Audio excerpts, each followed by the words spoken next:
আসসালামু আলাইকুম বন্ধুরা, কেমন আছেন? আজকে ঢাকা থেকে দোহা টিকিটের প্রাইস মার্চের 7 তারিখ।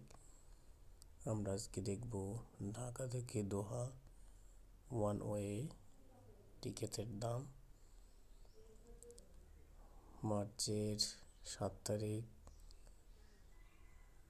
55,300 টাকা, 8 তারিখ 60,200 টাকা। সবচেয়ে নিম্ন প্রাইস 44,800 টাকা। এর সাথে আপনার যত আবার দোহা থেকে ঢাকা টিকিটের দাম পড়বে মার্চের 7 তারিখ ঢাকা ঢাকা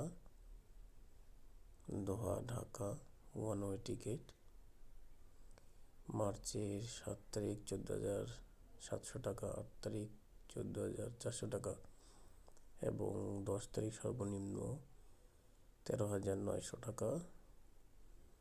10 তারিখ 13,900 টাকা।